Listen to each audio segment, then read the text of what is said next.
Muy bien, la semana pasada hemos visto un tanto el dilema del Evangelio, un dilema bíblico, ¿no? Un dilema teológico.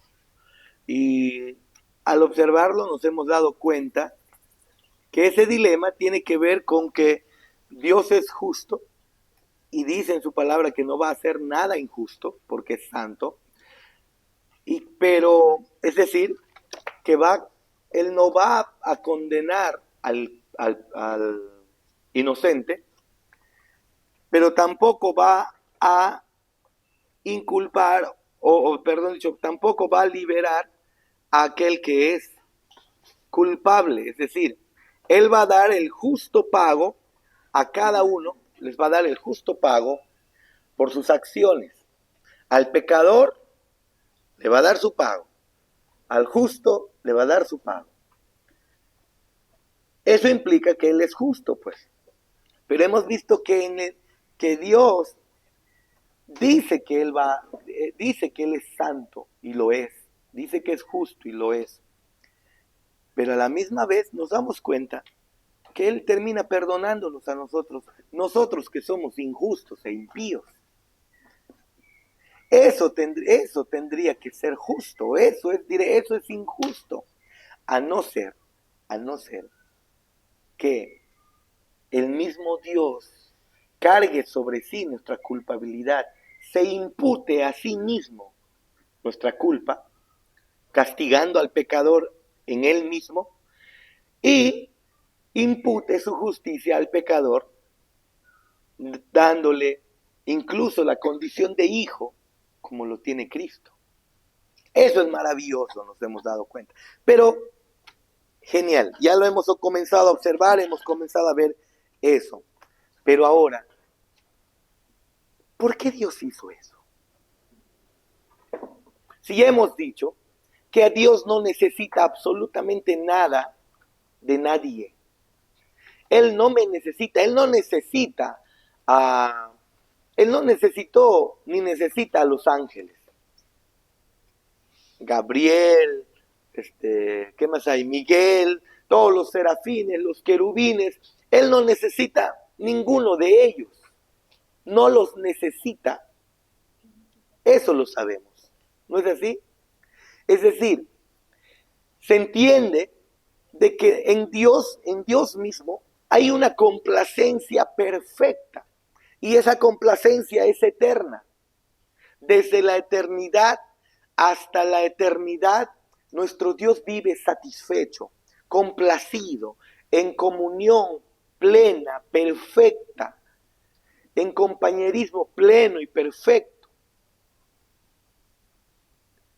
En la Trinidad entendemos que es así, que Dios eternamente ama, y justamente por eso es que también, eso es una evidencia de que nuestro Dios es un Dios trino, porque si Él es un Dios eterno, ¿ok? Y fuera solamente una sola persona, en la soledad suya, en el pasado, ¿a quién amó? Nosotros vemos que Él eternamente ama. ¿Y a quién amó si todavía no había creado nada?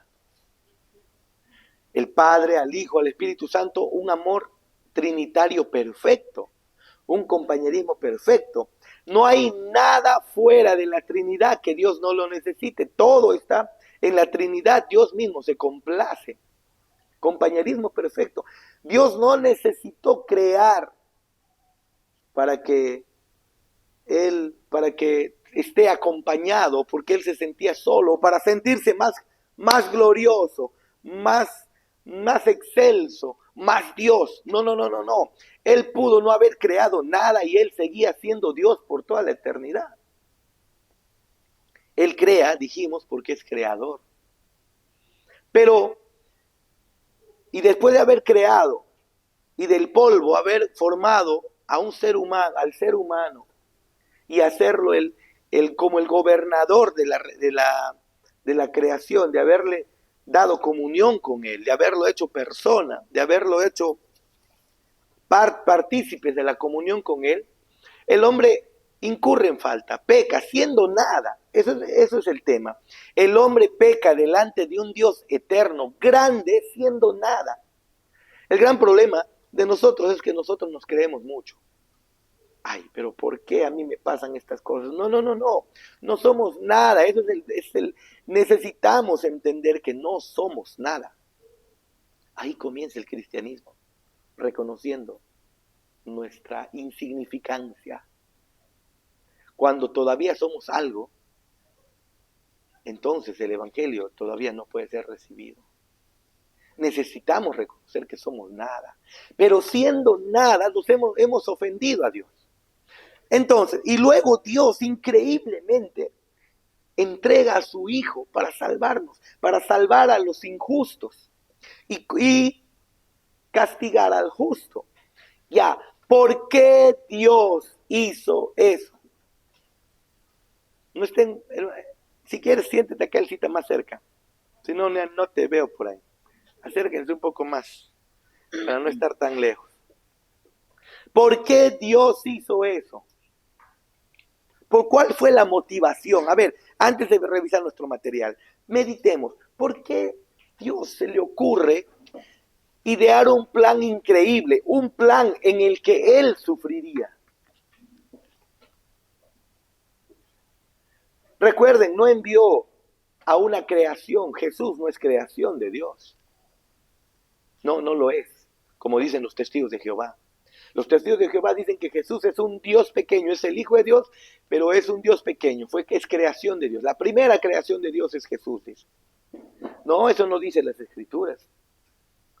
Si hubiera sido creación, entonces no murió el mismo Dios, solo envió a alguien. Entonces todavía nosotros somos pecadores, porque se requería que Él sea hombre y sea el mismo Dios pagando las propias, cumpliendo la justicia del mismo Dios. Si Jesús fuera solamente creación, no estaría satisfecha la justicia de Dios. Pero ¿por qué Dios envía a su mismísimo Hijo eterno, santo y perfecto, a quien ama entrañablemente? ¿Han escuchado esa frase que dice, Dios te ama tanto, tu amor por ti fue más fuerte, incluso llegan a decir, más fuerte que por su Hijo? Porque miren, su Hijo lo mató en la cruz por ti, tanto le importas a Dios. ¿Es cierto eso? ¿Es cierto eso? ¿Cuál fue la motivación de Dios para bajar del trono y ponerse en el lugar del polvo y salvar? ¿Cuál fue la motivación? Meditemos un poco. ¿Por qué cree usted que Dios haya hecho algo semejante? Por amor a nosotros. Ya, por amor a nosotros. Para darse a conocer. Para darse a conocer. ¿Qué más dijiste, Elsie? Por amor a su nombre. Por amor a su nombre. Sí, es cierto que lo hizo por amor a nosotros, pero por sobre todo por amor a sí mismo, ¿no es así? Pero eso necesita explicación. Para conocer quién es Él. Claro, también. Pero específicamente necesitamos explicar ello, porque es muy general. Es muy general. ¿Cuál fue la motivación exacta de nuestro Dios para salvar viles pecadores? Tú, Jonathan, o hermana Margarita, ¿entregarías a tu wincho por salvar a un pucacuro? No salvar nada. Estoy hablando de un pucacuro.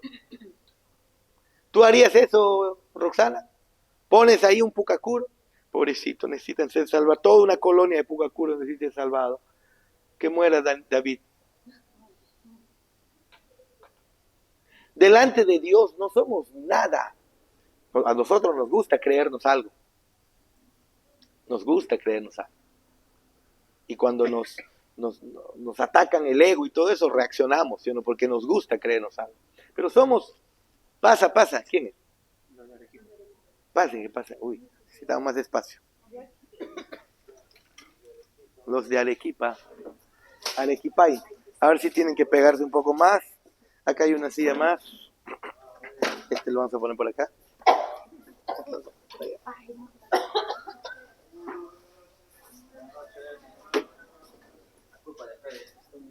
¿Cómo está? Eso por los agachaditos, pues, por los agachaditos. Ahí, pónganse por ahí. Acá hay una silla más, lleva esta por allá. Llévese por allá.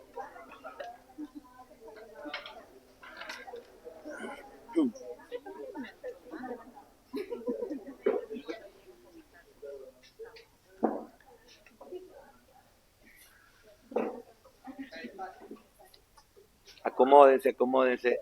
Bienvenidos, hermanos, bienvenidos. Ahí ve Freddy, ahí hay un espacio. Ahí puede entrar una silla ahí.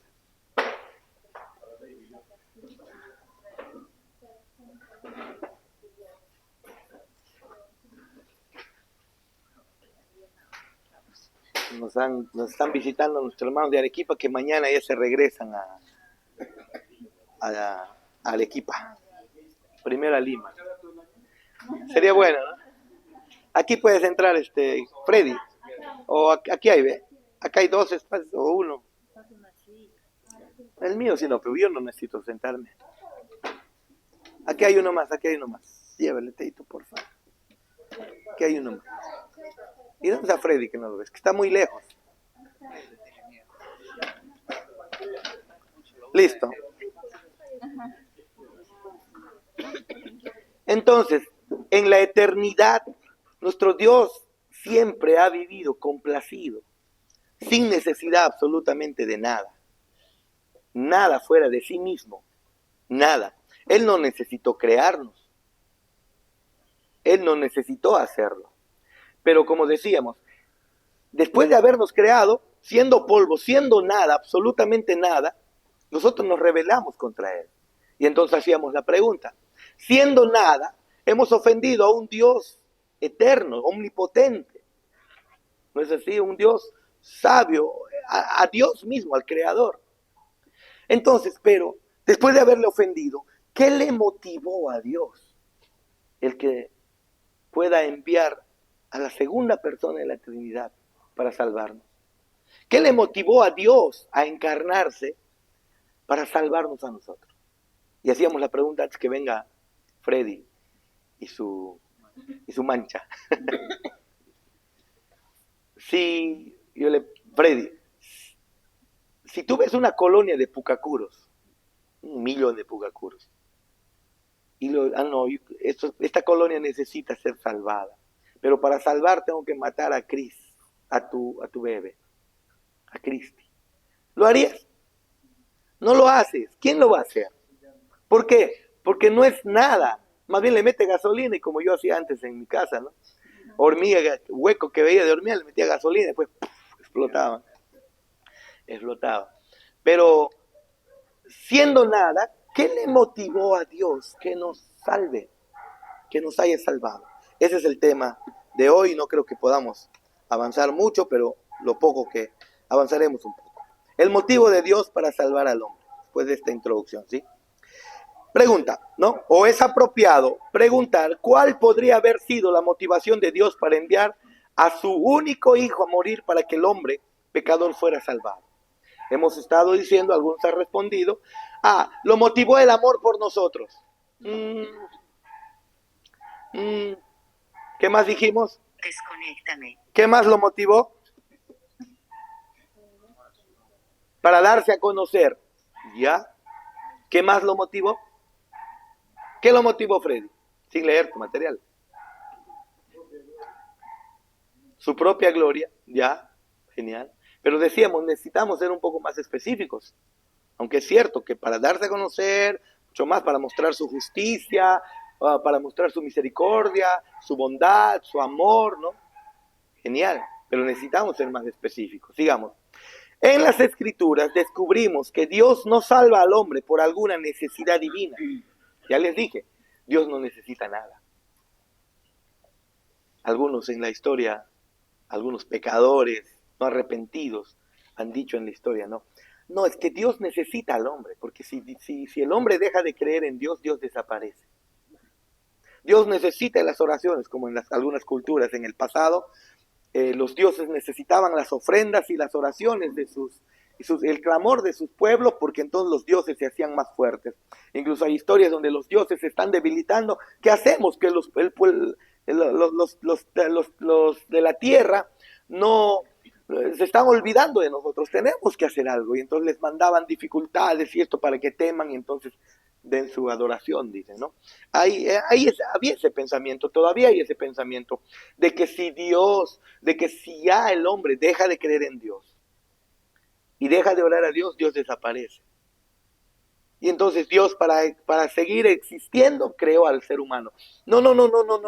La Biblia nos ha demostrado, su mismo nombre, como lo hemos visto en el Discipulado 1, yo soy el que soy, manifiesta autosuficiencia, complacencia en sí mismo. No necesita absolutamente nada, no necesita crear, no ha necesitado crear nada.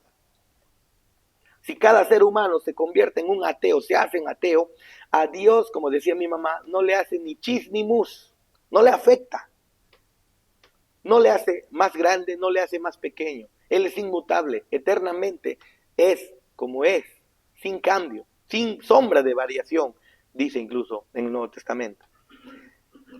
Pero entonces, en la Biblia está claro ello, que Dios no está salvando al hombre porque Él necesitaba algo del hombre. No necesitaba, ni tampoco por el valor inherente del hombre, como ahora se predica, ¿no?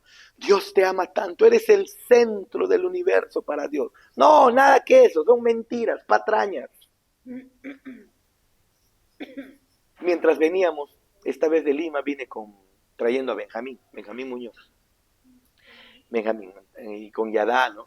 Entonces, mientras veníamos, él estaba aburrido ya por llegar, porque salir de Lima al mediodía, pues un tráfico horrible.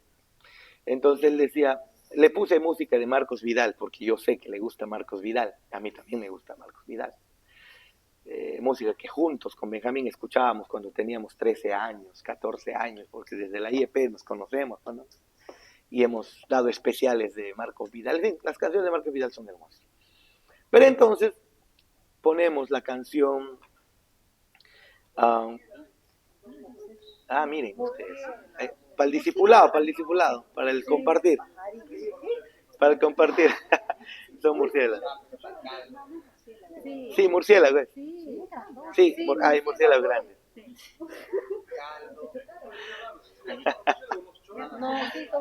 Sí, son murciélagos. Ellos son murciélagos.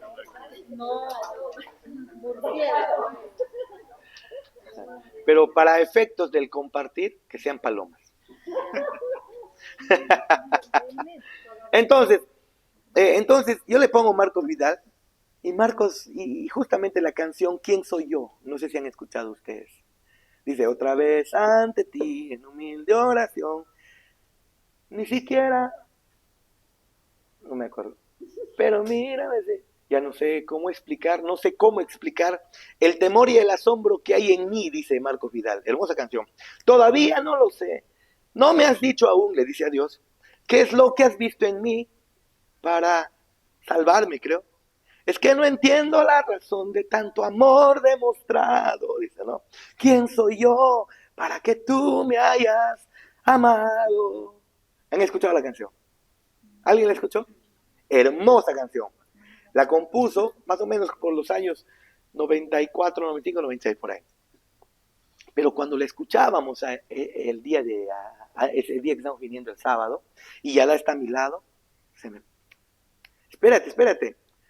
Marcos Vidal, ese tiempo no sabía qué es lo que Dios había visto en él para que lo haya amado y lo haya salvado.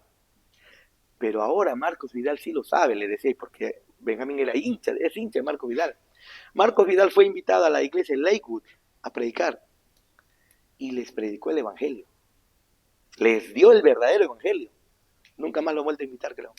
Y está predicando fielmente el evangelio este hombre. Ahora entiendo, y yo le decía a Benjamín, Marcos Vidal ha madurado. Cuando compuso esta canción, él todavía era teológicamente débil. ¿Qué es lo que Dios pudo haber visto en Marcos Vidal? Le pregunto a Yadá. Y les pregunto a ustedes. ¿Qué Dios vio en nosotros para que nos haya salvado? ¿Qué vio? ¿Qué vio? La respuesta es, le dije, ya como que a Benjamín le chocó un poco, ¿no? No vio nada, nada bueno. No ha visto nada en nosotros. No hay valor en nosotros, hermanos. Por eso les dije, el cristianismo comienza con el reconocimiento de que no eres absolutamente nada. Y eso choca en este mundo humanista. Choca con el corazón porque siempre nos creemos algo. De alguna manera soy superior al vecino, o al hermano, o al otro hermano, o al amigo. Siempre me siento superior, siempre estoy queriendo ser algo. El cristianismo comienza con el reconocimiento de que no somos nada, porque somos nada delante de Dios. Él es el creador, nosotros somos polvo, materia, que si no nos hubiera dado de su espíritu, no nos hubiera dado su soplo de vida, no seríamos nada, seríamos simples animales. No somos nada, así que la Biblia muestra que Dios no está salvando al hombre porque necesita algo él, no necesita nada. No está salvando al hombre porque veo valor en el hombre. No hay nada de valor. De tal manera, ni siquiera sus obras, porque hasta sus obras son trapos de mujer que menstrua, dice la Escritura. Sus mejores obras, ¿qué son? Dice la Biblia. Trapos de mujer menstruosa, trapos de inmundicia. Eso es, pues, una de las mejores obras del ser humano. Y ahora, para nosotros, pues las toallas higiénicas de las mujeres manchadas con su menstruación, obviamente, pues no es nada agradable. Pero espérate, en el contexto judío era mucho más desagradable porque era sangre de menstruación, que la mujer quedaba contaminada, ceremonialmente quedaba contaminada. De tal manera que no podías tocar a una mujer.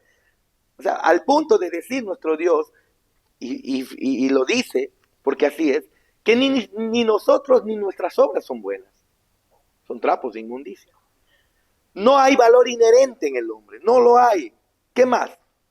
Así que Dios no salva por alguna necesidad divina, ni por valor inherente del hombre o alguna obra noble que éste pudiera haber hecho. ¿Se dan cuenta? No hay valor en él y tampoco en sus obras.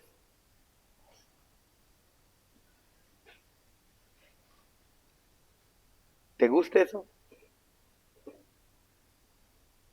¿Cómo va el corazón?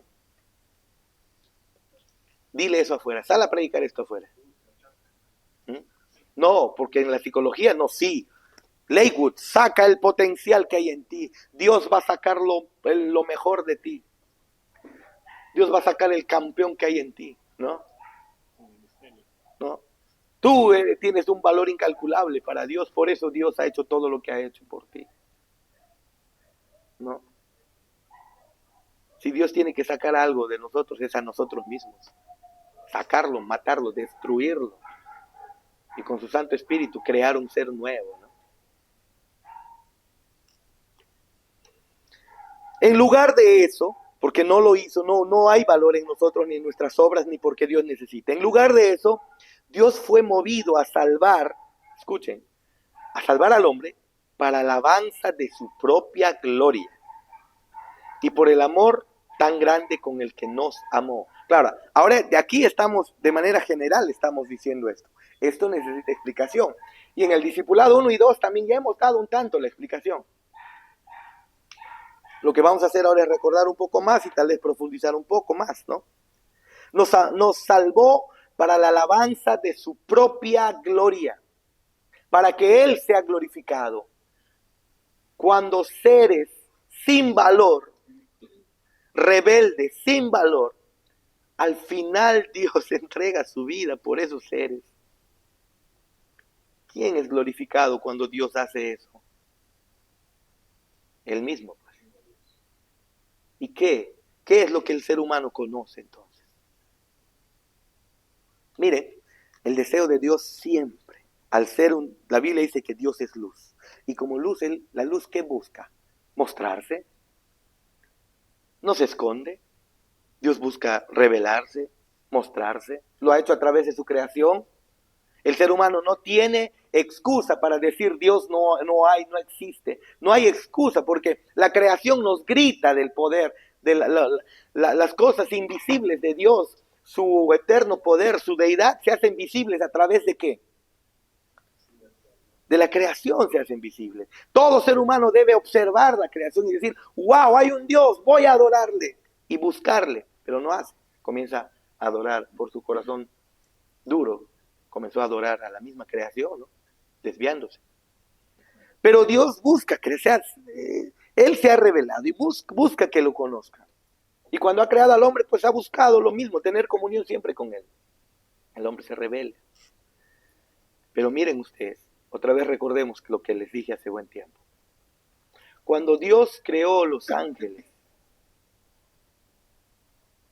¿qué es lo que dio, lo que el universo conocía cuando Dios creó los ángeles? Su poder creador, ¿sí o no?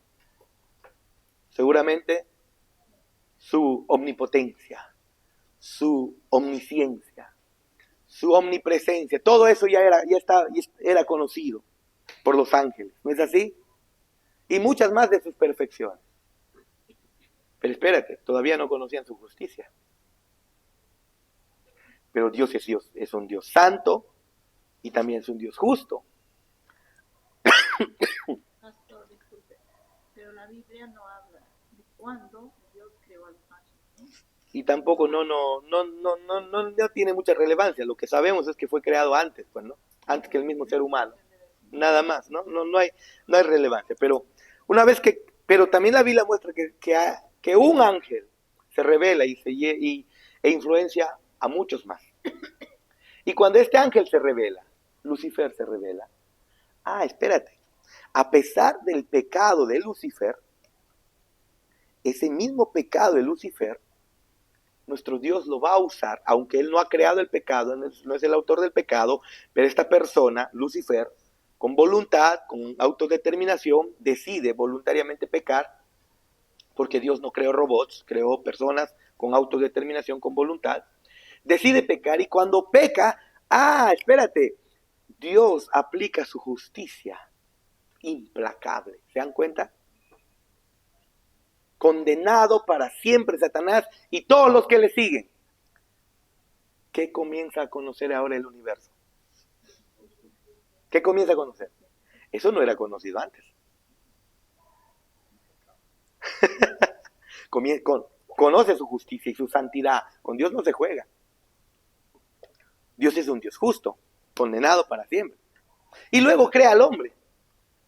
Y cuando crea al hombre, le ordena, le da los privilegios que se le dio el ser incluso su representante en la tierra, que se enseñoree sobre la tierra, Dios enseñoreándose sobre el hombre, pero el hombre siendo como el administrador de la tierra, que cultive, que produzca, ¿no es así? La tierra, que no significa solamente ser agricultor, significa hacer ciudades, hacer empresas, hacer industrias, qué sé yo, todo eso, ¿no? En fin, pero nuestro Dios crea y el hombre se revela. Pero cuando se revela, ocurre algo. Dios, más bien en la maldición de la serpiente, da el primer anuncio del evangelio. Le dice a la serpiente, la simiente de la mujer, de Eva, un descendiente de la mujer, es decir, un descendiente del ser humano a quien hiciste caer, un descendiente de él en el futuro vendrá y te dará una herida mortal. ¿No? Claro que tú le herirás en el calcañar. Está anunciando el evangelio. Prácticamente lo que está haciendo Dios es anunciando que enviaría un salvador para ese hombre que ha pecado. Y ahí entramos, entonces, entra en conflicto. Pero si Dios es justo, ¿por qué hace eso? Y vimos el dilema la semana antepasada, el dilema de la creación. Dios siendo justo, ¿por qué al final termina salvando a personas injustas? Si eso no es justo, ¿no? Eso vimos y lo resolvemos la semana pasada. Pero cuando Dios ahora anuncia su evangelio y luego en el futuro envía a su Hijo para morir por aquellos que se habían revelado, ¿qué es lo que el universo ahora está observando? ¿Qué está conociendo ahora de Dios? Porque cuando Dios aplicó su justicia con Satanás, no estaban conociendo nada de misericordia. ¿O sí? ¿El universo conocía la misericordia de Dios? Aunque Dios era misericordioso desde siempre, Él no ha cambiado. ¿Pero lo conocía el universo? ¿Qué dice Nelson? Y entonces el hombre peca y Dios muestra su misericordia. Y ahora el universo entero comienza a conocer gracia, misericordia, amor, bondad de Dios, pero sin quebrantar su justicia, porque esa bondad y misericordia está basada en los méritos de Él mismo, ¿no es así? Cuando Él fue castigado. Así que, ¿qué es lo que motiva entonces a Dios a salvar al ser humano? Pues nada más que la alabanza de su propia gloria, que lo conozcan como dijimos, que lo conozcan de verdad, todo el universo que conozca quién es este Dios santo.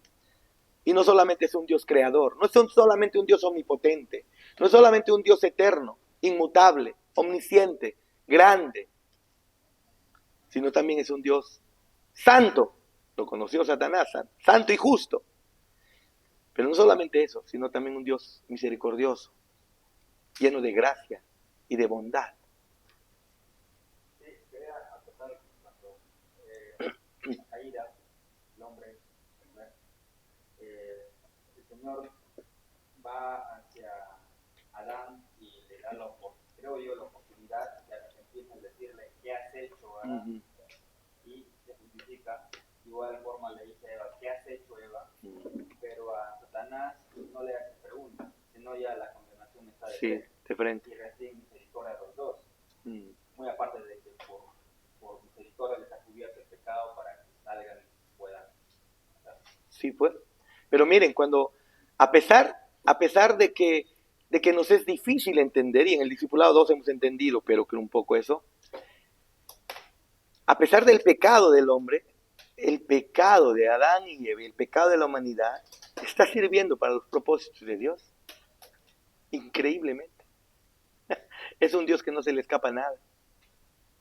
Nada. No estoy diciendo ni estoy haciendo apología del pecado. Hermano, vayamos a pecar. Además, Dios es el que inicia el pecado. La Biblia no dice eso. La Biblia dice que Él no tiene comunión con el pecado. La Biblia dice que Él no es el iniciador del pecado. Él no tienta a nadie. Esa es la verdad. Esa es la realidad. Pero es increíble que incluso en medio del pecado, Dios puede usar eso para la alabanza de la gloria de su gracia. Dime, Jonathan, ¿qué es de aquello que más cantará por toda la eternidad la humanidad? ¿Qué es? ¿Qué es aquello de Dios que cantaremos por toda la eternidad? ¿Cantaremos de su santidad? Bueno, claro que sí. ¿Cantaremos de su justicia? Claro que sí.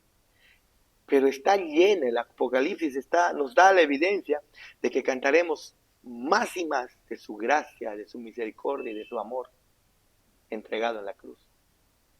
Quita el pecado del hombre y no tenemos eso. Increíble, ¿no? No estoy diciendo, por favor, no estoy diciendo que usted deba pecar. Si tu pecado crucificó a Cristo, es obvio que necesitas abandonarlo y dejarlo. Y no estar ahí, ay, soy salvo, como los hipercalvinistas, ¿no? Salvo, siempre salvo. Yo soy calvinista,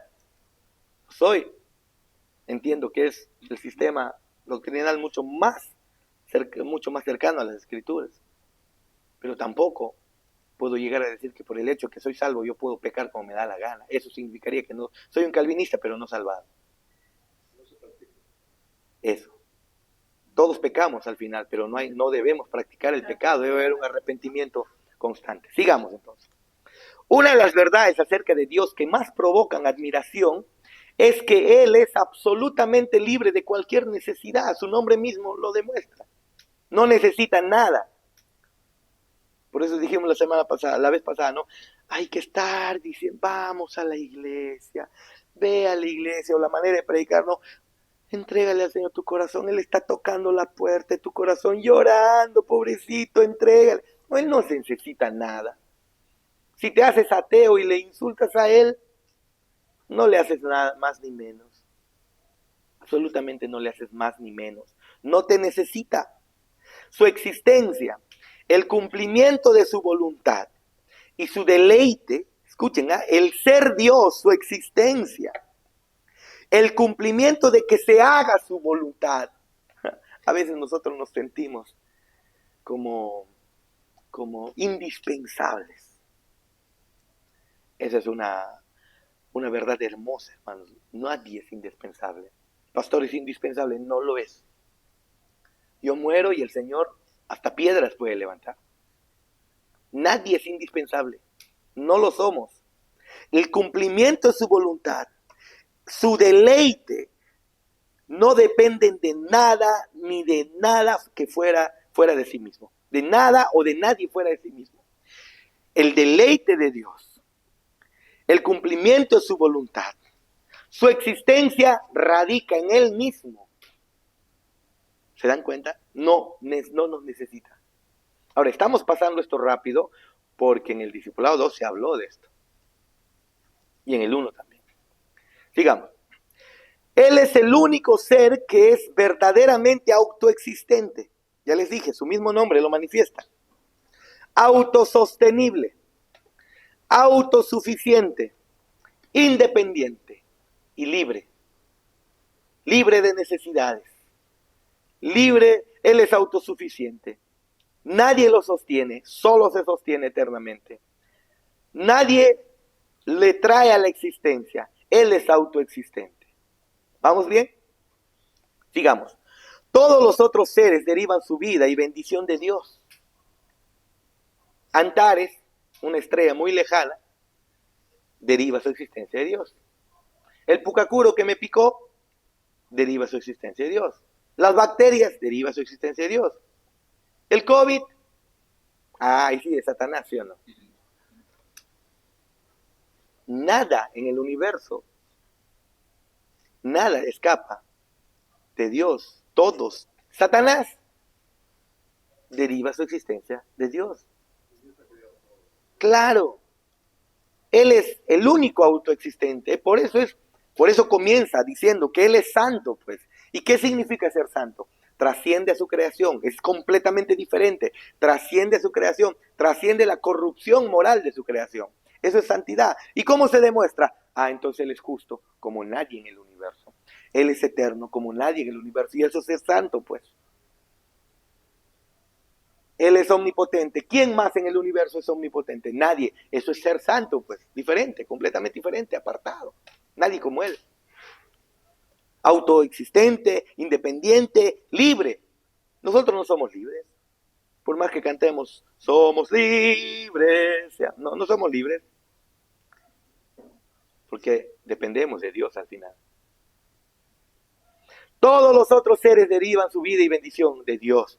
Pero todo lo que es necesario para la existencia y la felicidad perfecta de Dios, ¿dónde se encuentra? En la misma Trinidad. En Dios mismo. Enseñar o siquiera sugerir que Dios hizo o salva al hombre porque estaba necesitado o estaba incompleto es absurdo y está blasfemo. No necesitó salvarte. Pudo haber aplicado su justicia perfecta y Él seguía siendo Dios sin ninguna restricción o aumento de poder o disminución de su poder. Veamos lo que dice, por favor, las Escrituras. El Dios que hizo el mundo y todas las cosas que en él hay, siendo Señor del cielo y de la tierra, no habita en templo hecho de manos por manos humanas, ni es honrado por manos de hombres, está diciendo Pablo, ¿no? Como si necesitase de algo, pues Él es quien da vida a todos, da a todos vida y aliento a todas las cosas. Él es el único, Él no necesita nada de nadie. No necesita, nosotros le necesitamos. Sigamos. Una de las verdades bíblicas acerca del hombre que produce más humildad es que el hombre está absolutamente destituido de virtud o mérito. El hombre no tiene mérito. Como les dije, el cristianismo comienza cuando reconocemos que somos nada. Absolutamente nada. Ahí comienza la vida cristiana, increíblemente. Por lo tanto, en el hombre caído no hay nada que pudiera motivar a un Dios santo y justo a amarlo. Incluso si tú quisieras salvar a una colonia de Pucacuro, te aseguro que encontrarías muchísimas razones para salvarlos. por más que te pica y te hace doler, porque yo detesto la picadura del Pucacuro, no me gusta. Porque te pica y no sabes después dónde te está ardiendo, te incomoda, ¿no? Pero te aseguro que si tú haces un zoom, encuentras la belleza del Pucacuro. Una vez vi fotografías de hormigas, así, zoom, zoom, zoom. Qué hermosas, ¿no? Hermosísimas. Cómo se mueven, ¿no? Sus pelitos, sus antenitas. Y encontrarías seguramente muchas razones para salvar al Pucacuro. Pero comparado, Dios, ¿qué encontraría en nosotros? ¿Qué deleite pudiera encontrar en nosotros? Si el deleite y todo lo que Dios necesita para deleitarse está en Él. ¿Se dan cuenta? No hay nada en el hombre caído que pudiera motivar a un Dios santo y justo para que lo ame. Más bien solo hay aquello que acumularía juicio y condenación sobre él. ¿Qué es lo que es el ser humano? Es inmundo, pecador. El ser humano es el objeto de la ira de Dios debido a su pecado, a su rebelión. ¿Cómo te va a motivar a salvar? ¿Cómo Dios te motivaría a salvar al hombre? Siendo que el hombre es el objeto de su ira. ¿Se dan cuenta? Pregunta, ¿qué entonces movió a Dios a enviar a su único hijo para salvar la salvación del hombre pecador? ¿Qué le movió para enviar a la segunda persona de la Trinidad, a su Hijo eterno? Recuerden, Dios no creó a Jesús. Cuando hablamos de hijo, no se refiere a hijo de manera que tú y yo tenemos esa filiación biológica, ¿no? Sino se refiere a una filiación eterna. Es hijo por filiación eterna, así se llama esto, ¿sí? Hijo por filiación eterna. No es que es el Padre engendró al Hijo y el Hijo entonces nació del Padre, no es así. Es filiación eterna. El Padre es igual que el Hijo es igual que el Espíritu Santo.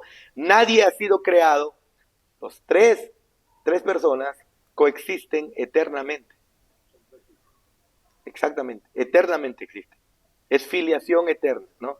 Eso hemos hablado también. Entonces, ¿qué movió a Dios? Si el Padre encuentra complacencia en su Hijo y lo manifestó cuando lo envió. Este es mi Hijo, en Él tengo complacencia. En ningún ser humano encontró complacencia a Dios, ni en ninguna creación, tanto como perfectamente lo hizo en Cristo. Por eso es que incluso Sproul nos ayuda a definir el amor de Dios, ¿no? Hay como 3 aspectos del amor a Dios, de Dios, ¿no? El amor de benevolencia, que Dios tiene un amor benévolo para todo el mundo, ¿no? El amor de su bondad, ¿no? Él es bueno, hace llover sobre justos, sobre injustos. En ese sentido, Dios ama a todo el mundo. Pero cuando se refiere del amor de complacencia, ese amor el Padre solo lo tiene por Jesús, no lo tiene ni por ti ni por mí. Si no te has arrepentido, claro. El Padre solamente ama el amor de complacencia lo tiene solo por su Hijo. Es decir, que todo lo que su Hijo haga y es, satisface plenamente al Padre. Lo que haces tú y yo antes de estar en Cristo es inmundicia. ¿Y qué entonces le movió a Dios a enviar a su Hijo que le trae complacencia eterna por alguien que lo único que hace es pecar y pecar y pecar y pecar? ¿Qué lo movió, hermanos? Con la alabanza de su gloria. De acuerdo con las Escrituras, Dios lo hizo para alabanza de su propia gloria y por el gran amor con que nos amó. Claro que nos amó. Pero en el momento de que, tenemos el punto de que Dios es preexistente, en el momento que sabemos que Dios es creador, es hacedor, es dador de vida, en el momento que crea la tierra, crea al ser humano, en el primer punto, Dios ya sabía que iba a hacer todo esto. Sí. Dios ya sabía porque Él sabe todo. Omnisciente. Pero a pesar de que sabía, Creo. igual lo creó. Sí. Sí. Igual lo creó. Eso vimos en el primer discipulado. Los decretos de Dios. ¿Se acuerdan? En los decretos de Dios Nos rompió la cabeza, ¿no, Chana? El hecho de que Dios, sabiendo que el hombre iba a fallar y pecar, y Satanás mismo también iba a fallar y pecar, igual creó. Igual creó. ¿Y para qué lo creó? ¿Para qué Dios creó a Satanás? Para la alabanza de su gloria. ¿Para qué creó al ser humano? Para la alabanza de su gloria. Todo es para la gloria de su nombre. Todo es para eso.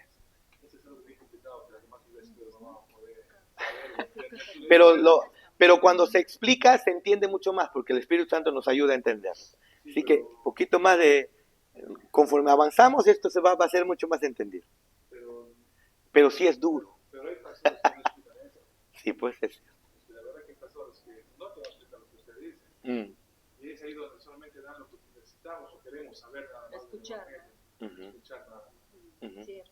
Es cierto. Creado por la gloria de Dios. ¿Qué dicen? ¿Qué te van a decir? Fue creado para su gloria. Como todo ser, como todo el universo que ha sido creado. Es para la gloria de Dios. De alguna manera Dios siempre trae gloria a su nombre, hermanos. De alguna manera. Y incluso si lo hizo a través de su Hijo, no solamente cargó nuestros pecados, la Biblia dice que se hizo pecado. Con algo tan sucio pareciera, no pareciera, sino que algo tan horrendo, terrible. De ahí, porque ¿dónde es que Dios manifiesta más su gloria? ¿Creando o en la cruz? La cruz es podemos decir, es el punto central a donde Dios nos lleva. Y ahí es donde Dios muestra su verdadera gloria. Que descienda tu gloria y piensan que son rayos, personas sanando, gritando, revolcándose. No, la gloria de Dios en todo su esplendor lo vemos en la cruz. Al ser santo, muriendo por pecadores, mostrando justicia y misericordia. ¿Ah? El discipulado nos enseñó que todo lo que hagas, hágalo para la gloria de Dios. Exactamente. Tiene coherencia. Es que la Biblia no se contradice, hermanos. No se contradice. Sigamos. Entonces, ¿qué movió a Dios? ¿Salvar al pecador? La gloria de su nombre. Y también su amor por nosotros. Pero la gloria de su nombre por sobre encima de todo. Muy bien, para la gloria de Dios. Avancemos juntos. Las Escrituras enseñan que la creación del universo, la caída del hombre, la nación de Israel, la cruz de Cristo, la iglesia, el juicio de las naciones, el nacimiento de tus hijos, la muerte de tu familia, la muerte tuya. Al final del cuento todo es para la gloria de su nombre. Tienen el mismo y gran final. ¿El propósito final de qué? La gloria de Dios. Todo es para la gloria de Dios. Este no es un Dios que se le escapa nada a Jonathan. No es como tú y como yo, que hacemos planes y se nos escapan cosas, que podemos crear sistemas y software, que lo encajamos una cosa con otra, tal una red increíble, pero algo se nos escapa. No, Dios no es así, a Dios no se le escapa absolutamente nada. El pecado no lo tomó por sorpresa Dios en el huerto del Edén. Sabía muy bien que iba a pecar Adán y Eva. Y por eso la Biblia dice que Cristo, incluso el Cordero, fue inmolado antes de que el universo sea creado. Eso habla de que Dios sabía muy bien. ¿Por qué creó sabiendo que iba a fallar? ¿Pudo Dios impedir el pecado? Porque si es que no pudo él impedir el pecado, hermanos, cerremos la Biblia. Él no es omnipotente. Ya no es Dios. Vayamos a nuestra casa. Pero él...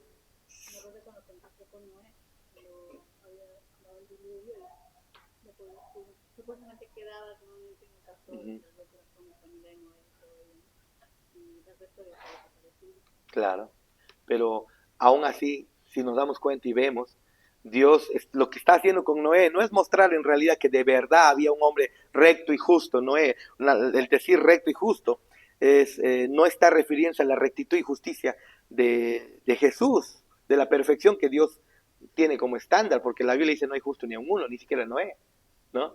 Pero que Dios está demostrando que, mira, voy a matar a toda la humanidad, voy a desaparecer a toda la humanidad, excepto a un hombre, al más recto de entre los, al más justo de entre los hombres. Sale del arca y el más justo de entre los hombres termina pecando. Y sus hijos también terminan terriblemente, ¿no? ¿Qué Dios está demostrando? Que el problema del hombre, el hombre tiene que nacer de nuevo. Eso es, ¿no? Muy bien, pero ¿cuál es el propósito de todo? La gloria de Dios. Esto significa que Dios hace todo para que la plenitud de quien Él es sea revelada a su creación. La creación, gracias, la creación de Dios, su deseo es que conozca quién es Él. Eso es. Tienen que conocer quién es Él. Debe conocer. Y así Él sea estimado, alabado y disfrutado como Dios. Ahora, cuando tú escuchas eso, seguramente que viene a tu mente, qué egocéntrico, qué egoísta. Porque suena, ¿no? Cuando un papá dice, acá se hace lo que yo quiero. Y entonces, hoy día hacemos así, de repente hasta el hijo tiene otro criterio, pero ¿y por qué no hace? No, se hace lo que yo quiero. Rápidamente nos damos cuenta que hay un serio problema por ahí, ¿no? Si es que está en lo correcto, obviamente tiene que prevalecer lo que papá, mamá dice, ¿no? Si nos lleva a cosas pecaminosas, obviamente no tenemos que hacerlo, ¿no? Pero cuando alguien dice, acá se hace como yo quiero, lo que yo quiero, lo que yo quiero, lo que yo quiero, rápidamente te das cuenta que esa persona tiene serios problemas. Egocéntrico, egoísta, ególatra, centrado en sí mismo. ¿Sí o no? Pero cuando Dios dice, yo soy lo mejor del universo, ¿Él está siendo egocéntrico? ¿Cómo se llama tu hijito? Leonel. Cuando Dios dice, Leonel, yo soy lo mejor, lo más hermoso y lo más glorioso que hay en el universo, ¿está mintiendo?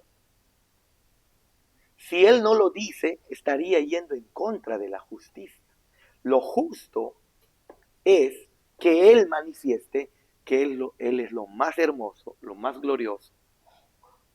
¿Se dan cuenta? Pero si yo vengo, o Teo mejor, ¿ya? Teo viene y dice, yo soy lo más hermoso del universo. No, ahí está yo, Cristian, ¿sí o no?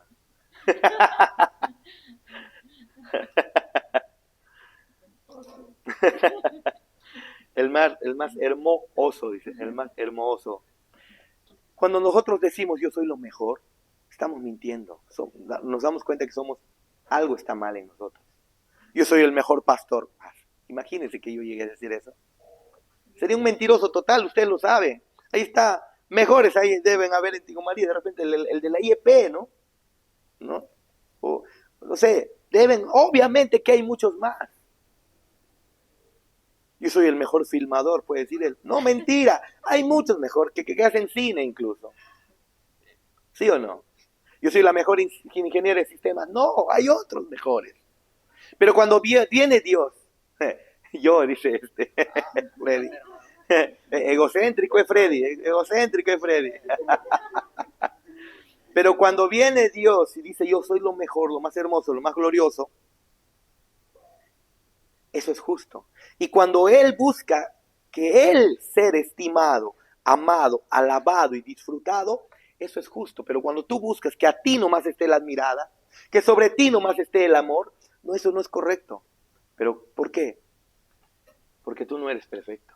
Pero cuando Dios dice yo debo ser amado, disfrutado, eso es justo. Y cuando lo hacemos somos bendecidos. Ni siquiera Él es aumentado en poder. Somos nosotros beneficiarios de alabarlo, de adorarlo. Sigamos. Con frecuencia muchas personas cuestionan, incluso cristianos sinceros, si es correcto o no que Dios actúe para su propia gloria. Es como un jovencito una vez me dijo, 2014.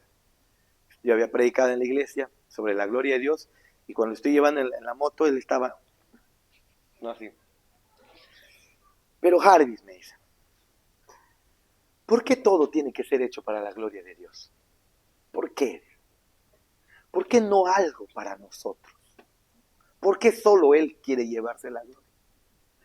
Entonces yo le pregunté ahí mientras andábamos en la moto, justo estábamos pasando por donde era Entel, por eso me acuerdo claramente su pregunta. ¿Se acuerdan dónde antes era Entel, no? Por el Parque Ramón Castilla al frente, ¿no? ¿Dónde es Telefónica? Por ahí estábamos pasando y le digo, ya, supongamos que no sea hecho para la gloria de Dios. Yo te pregunto, ¿para la gloria de quién debe ser? ¿Quién es digno del universo para que sea reverenciado, amado y respetado? ¿Quién es digno? ¿Lo eres tú? ¿Lo es tu mamá? ¿Lo es algún ser humano? No hay justo ni aun uno. ¿Lo son tus hijos, eh? ¿Eres tú? No, solo Dios. ¿Se dan cuenta? Para responder esta pregunta, solo necesitamos considerar quién es Dios. Y de acuerdo a las Escrituras, Él es infinitamente más grande que toda su creación junta. Es más, hablar de la grandeza de Dios es hablar del infinita grandeza de Dios. Y su creación es finita. No puedes comparar a un Dios infinito con su creación finita. Pesa todos los universos, todos los mundos que pudieran existir. Todas las estrellas y todo el universo junto, pésalo. Y sigue siendo menos que una bacteria o un átomo delante de Dios. Menos, mucho menos todavía. Y nada, mejor dicho. Él es un Dios grande, infinitamente más grande que toda la creación junta.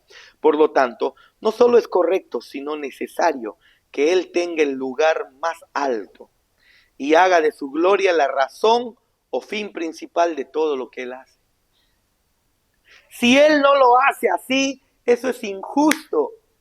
Y Dios no va a hacer nada injusto. Lo justo es que diga, todo debe ser hecho para mí. Eso es lo justo. Pero cuando lo hace, recuerden, no aumenta su poder o lo disminuye. No se exalta en el sentido de aumentar más su fuerza o se hace más Dios. No, no es así. Somos nosotros que al vivir para la gloria de su nombre y hacerlo todo para la gloria de su nombre, somos nosotros los beneficiarios. Somos nosotros los bendecidos. Pero comienza a hacerlo para la gloria tuya. Comienza a vivir para ti en vez de Dios. Ya lo has experimentado. ¿Cómo es? Y lo hemos experimentado cada uno de nosotros. ¿Cómo es vivir, Elsie, hermana, no para la gloria de Dios? Ay, pero tiene que ser para mí, pues yo también quiero disfrutar, ¿no? O sea, para mí tiene que ser. Muy bien, todos nosotros hemos experimentado vivir así. ¿Cómo es? Pero cuando vivimos para la gloria de Dios, es diferente, es verdadera bienaventuranza. ¿Se dan cuenta? Es correcto que Él tome el lugar central y obre todas las cosas para que su gloria, es decir, la plenitud de quien Él es, sea conocido por todos, con el fin de que Él sea glorificado, es decir, Él sea estimado, Él sea alabado por encima de todo. Si evadiera esta preeminencia, estaría negando que es Dios. Si Dios se negaría a sí mismo esto, entonces Dios estaría diciendo, yo no soy Dios. Porque si hay alguien, otro ser que merece gloria, honra y honor, ese es Dios. Yo no, pero Él es Dios. ¿Se dan cuenta? ¿Vamos bien? ¿Preguntas hasta ahí? ¿Preguntas? Freddy, Nelson, nada, todo bien. Vamos. No exactamente, Dori, sino de la clase pasada o hace dos clases creo, la introducción. Usted mencionó un término que nunca me había puesto a pensar. No sé si puede explicar un poco que en la cruz Dios murió, dijo usted. Claro.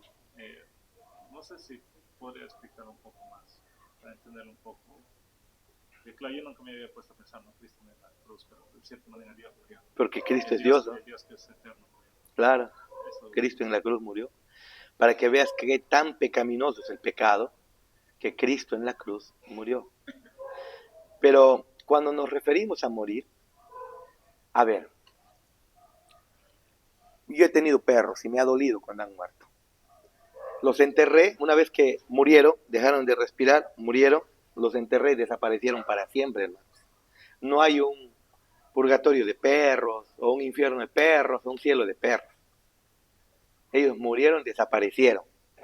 Pero el ser humano en realidad no muere, en el sentido de dejar de existir. No, no muere. El ser humano una vez creado es eterno. Su alma es eterna. Su cuerpo, el ser humano como ente biológico, debido a lo que hemos visto, ¿no?, al pecado, fue decretado sufrimiento y muerte. Va a morir biológicamente, ¿no es así? Pero su alma,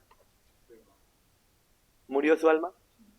¿No? ¿Qué significa la muerte espiritual? Es solamente, no es que solamente es terrible esto, es el haber perdido la comunión con Dios. Y cuando alguien es condenado y es enviado al infierno, la muerte segunda es eso, pues la comunión con Dios nunca más la tendrá, sumado a los sufrimientos que tiene. La muerte segunda es eso, pues, ¿no? Después de que murió biológicamente, ahora para siempre lejos de la comunión con Dios. Eso es la muerte. No es que de verdad desapareces. En ese sentido, Cristo en la cruz, espíritu, ¿murió? No, biológicamente murió su cuerpo. ¿Sí? Vamos bien, ¿no? Dios hombre, ¿no? Muy bien, es extremadamente importante entender que Dios no busca su propia gloria fuera del mayor bien para sus criaturas. Cuando Dios está buscando la gloria de su nombre, no es que lo está haciendo a expensas de la criatura y el ser humano que se pudra, no.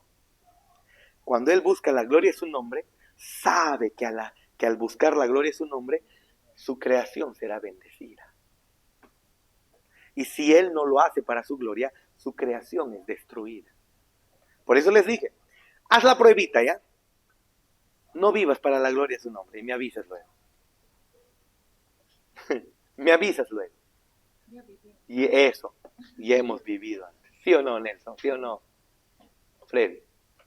¿Sí o no, hermano José? No vivas, David, para la gloria de su nombre. ¿Y qué experimentas, Chana? Es horrible. ¿Sí o no? Es horrible. Así que, necesario entender que Dios no busca su propia gloria fuera del mayor bien para sus criaturas. Cuando Él busca su gloria, le está haciendo un bien mayor a su criatura. ¿Ve? Al final, ¿es egocéntrico? No. A diferencia de nosotros. Exactamente. Hay una diferencia abismal. Porque cuando nosotros queremos, soy yo quien quiere tener lo mejor, soy yo. No me importa si los demás no lo tienen. Incluso yo puedo pisotear a los demás, pero tengo que ser yo el que se lleva la gloria, el honor. Quiero tener cosas. Pero cuando Dios hace para su gloria, al final somos, su creación, somos los bien bendecidos. Sigamos. De hecho, el mayor bien que Dios puede dar a sus criaturas y la bondad más grande que puede mostrarles es glorificarse a sí mismo. Recuerden el Salmo 23 que hemos leído la vez pasada. Jehová es mi pastor, en lugares delicados pastos me hará descansar, junto a aguas de reposo me pastoreará. Todo eso hace por mí. Me cuida, me protege, me sostiene y todo eso. Y luego dice, y lo hace por amor de Él mismo. No por amor a mí. Lo hace por amor a Él. Pero por amor a Él, me está cuidando, me está protegiendo. Me está llevando por verdes pastos. ¿Se dan cuenta? Dirigir todas las cosas. Dirigir todas las cosas y obrar en todas las cosas para que la plenitud de quien Él es sea revelada ante ellos. Eso es mostrar su gloria. Si Dios es de valor, esplendor y hermosura infinitos, entonces el regalo más valioso, espléndido y hermoso que podría dar a sus criaturas es la revelación más completa de sí mismo. si Él es lo más glorioso, si Él es lo más precioso, si Él es lo más hermoso, si Él es lo más maravilloso, su mejor regalo es que los demás lo conozcan. Y eso es lo que Él ha hecho. Buscar que Él lo conozcan. ¿Se dan cuenta? Ese es el mayor bien que Dios le está haciendo el mayor bien que Dios le está haciendo a la humanidad. Mostrar quién es Él. Pero cuando yo quiero que me conozcan, al final terminamos haciendo mamarrachos, ¿sí o no? Porque nuestra personalidad mala siempre sale a la luz. Pero cuando Dios dice, yo quiero que me conozcan, le está haciendo un bien a su misma humanidad, a su misma creación. Muy bien. ¿Preguntas? Romanos 11:36. Y avancemos un poco más. Romanos 11:36. Leamos, por favor. ¿Cuál es el gran propósito o fin principal de todas las cosas? Dice Romanos 11:36. Hermanos, esto debe quedar bien claro. Porque de Él, todas las cosas, ¿de quién es? Eso entiéndelo. Porque cuando piensas que es tuyo, ahí se hay serios problemas. ¿No? El día que yo tenga plata va a ser para el Señor. Llega la hora y no es así. El día que tenga familia será para el Señor. Llega la hora y no es así. El día que tenga hijos, oh Señor, si me das hijos, ese día va a ser para la gloria de tu nombre. Y los hijos no son nada bien criados. Más bien se les permite tantas cosas. De Él son todas las cosas. Literal, de Él son todas las cosas. Y no solamente de Él, es para Él. No solamente es de Él, es para Él. Porque de Él, y no solamente, y por Él, es decir, Él lo creó. Mira, de Él es todo, Él lo creó, y para Él es. Eso es lo que está diciendo acá el 36. Porque de Él es, por Él es, y para Él es. A Él sea la gloria por los siglos de los siglos. Exacto. Cuando tengamos hijos, recordemos eso, no son nuestros. Cuando tengamos propiedades, recordemos, somos administradores. Y el mundo y todos los que en él habitan. ¿Se dan cuenta? ¿Se dan cuenta? Y tu vida, ya todo será de él, pero mi vida, todo, absolutamente todo, ¿se dan cuenta? A él sea la gloria por los siglos. Y el pueblo dice, así sea. Amén. Quebranta eso, mi hermano. Quebranta eso. Y vas a ver cómo el sufrimiento es experimentado, ¿no? Aunque siendo creyentes y viviendo para la gloria de Dios sufrimos, pero es diferente, pues. Completamente. Porque luego, después de sufrir un poco, tenemos la morada con el Señor para siempre. ¿Cuál es el gran propósito, fin principal de todas las cosas? La gloria de su nombre. Es de que yo siempre les conté, ¿no? Les cuento. Me olvido volver a revisar quién fue. Creo que fue Lutero. Tengo que revisar otra vez. Hace mucho. Lo vi, creo que el 2013, 2014 lo vi y lo enseñé en la iglesia. Pero de ahí ya no me volví a acordar. Pero alguien se arrepiente, o Calvino, creo. Alguien se arrepiente después de la predicación, no sé, de Lutero, de Calvino. Y entonces, tengo que entregar mi vida a Cristo, ¿no? Y viene entonces y dice, ya entendí que quiero entregar mi vida a Cristo. Ya entendí que debo servirle para siempre. Por favor, aquí estoy. ¿Qué debo hacer ahora? En su mente seguramente estaba ir a predicar al África, vivir en la iglesia, hacerse pastor. Porque eso es lo que piensa todo el mundo, que servir al Señor solamente es eso. Y Martín Lutero o Calvino que le dice, ¿quieres entregar tu vida a Cristo? Sí. ¿Quieres vivir para Él? Sí. ¿Cuál es tu oficio? Sois un simple zapatero. Desprestigiando su trabajo. Y le responde, ok, si vas a servir a Cristo y vas a entregar tu vida a Él, entonces conviértete en el mejor de los zapateros. Haz zapatos para la gloria de Dios. ¿Y cómo crees que terminó su zapatería? Porque cuando haces para el Señor las cosas, ahí prospera. En Europa, las industrias, las empresas en el tiempo después de la Reforma, explotaron porque aprendieron a vivir para la gloria de Dios. Para la gloria de Dios haciendo las cosas, se convirtieron en lo mejor. Así servían a Dios. Porque lo hacían ¿para quién? El mejor ingeniero de sistemas.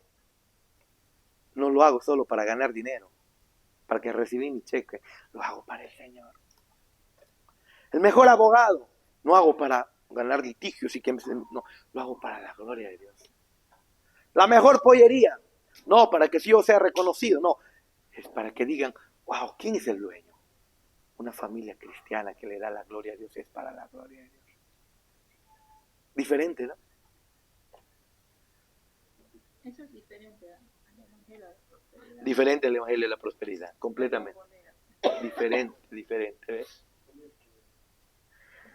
Muy bien. A ver, ¿cuánto más es? Uy, es bastante. Terminemos con esto de aquí, el número 2, ¿ya? Terminemos con el 2. La próxima semana sí iniciamos 8, ¿sí? Voy a recoger antes a los hermanos. Mucho más antes los voy a recoger. ¿Sí? Uh-huh. Muy bien. De acuerdo con las siguientes escrituras, ¿cuál es la motivación de Dios para salvar a su pueblo? ¿Es por el mérito de ellos o por su gloria?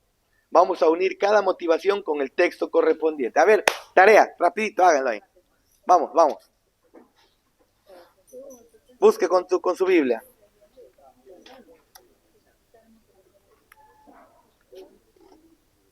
Vamos. Rapidito, a todos juntos.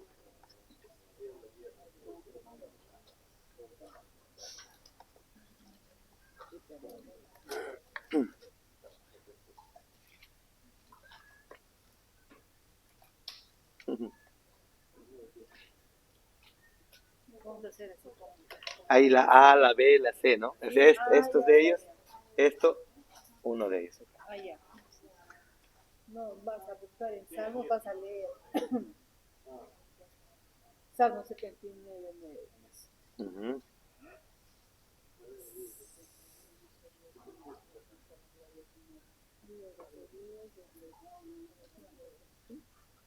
Vas a poner la A. Ya 10 minutos, ok. Avanzamos rápido.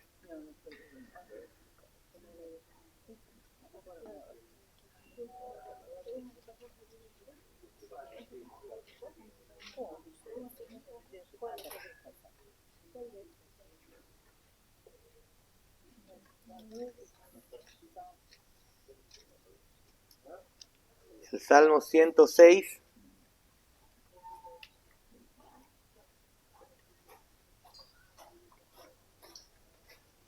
Como no hay mucha grabación, no hay mucho para grabar, esto es tareita, entonces, no, lo vamos a hacer acá, lo tienen que hacer acá, pero para terminar la grabación, déjenme decirles que la motivación para Dios salvar, número 1, es para su alabanza.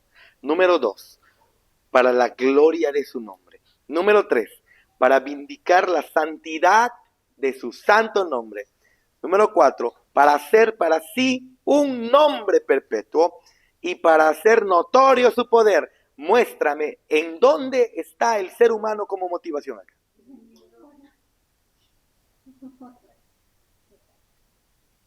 ¿Dónde está tu hijito bonito, guapetón, como motivación para Dios? Hay un bebé que está mal y hemos publicado en el grupo. Ya llegó a Lima y lo van a operar. Gracias a Dios llegó a Lima. Lo van a operar, está muy delicado. Si el Señor lo salva o no, ¿dónde está la motivación? ¿En el bebé? ¿En el sufrimiento de sus padres?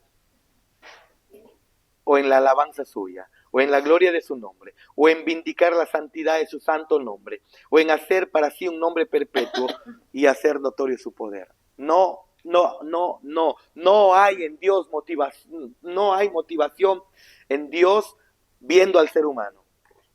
El ser humano no le motiva a Dios a hacer nada. Si nos ha salvado, gloria a Dios que ha sido para la gloria de su nombre. Porque si Dios me hubiera visto y hubiera buscado algo especial en mí para salvarme, estaría condenado, hermano.